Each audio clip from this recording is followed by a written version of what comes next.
Aujourd'hui, nous avons beaucoup d'enfants qui n'ont pas été à l'école pendant de longues années. Et ce n'est pas heureux. J'allais même dire que c'est malheureux. Parce que l'avenir du pays repose sur la qualité des ressources humaines. Donc quand nous avons des enfants qui n'ont pas été à l'école pendant 1 an, d'autres pendant 2 ans, d'autres encore pendant 3 ans, c'est chagrinant pour tout Malien. Donc ça veut dire que nous devons davantage redoubler d'efforts pour remonter la pente. D'où nous avons élaboré une deuxième génération de programmes de développement. Pour le moment, nous l'appelons le PRODEC 2. Donc le PRODEC 2, c'est à la fois pour prendre en charge davantage les questions de qualité que nous n'avons pas réussi, mais aussi pour réhabiliter tout cela qui s'est dégradé suite à la crise et d'autres phénomènes. Le PRODEC est déjà validé. Et pour une fois, c'est un programme où l'État malien prend en charge 76%, alors effectivement, du financement. Habituellement, c'est l'inverse.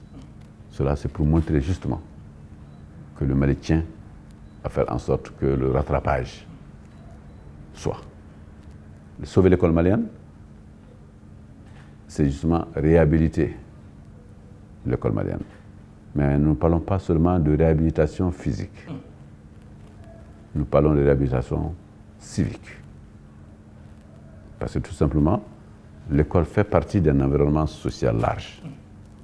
La société malienne a connu des éléments de dégradation ces derniers temps. Mais nous ne pouvons pas nous résoudre à accepter que l'école suive la rue. Parce que l'école, c'est quelque part la norme. L'enfant est éduqué dans sa famille, il est instruit à l'école. Ce qu'il apprend moralement, civiquement, dans sa famille et dans la société normative, cela doit être renforcé par l'école.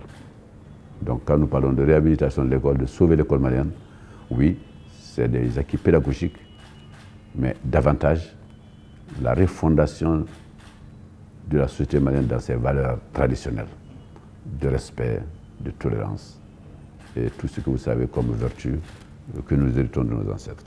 Donc tout cela est en marche avec le nouveau PRODEC et nous espérons que le gouvernement va, dans les semaines à venir, l'adopter.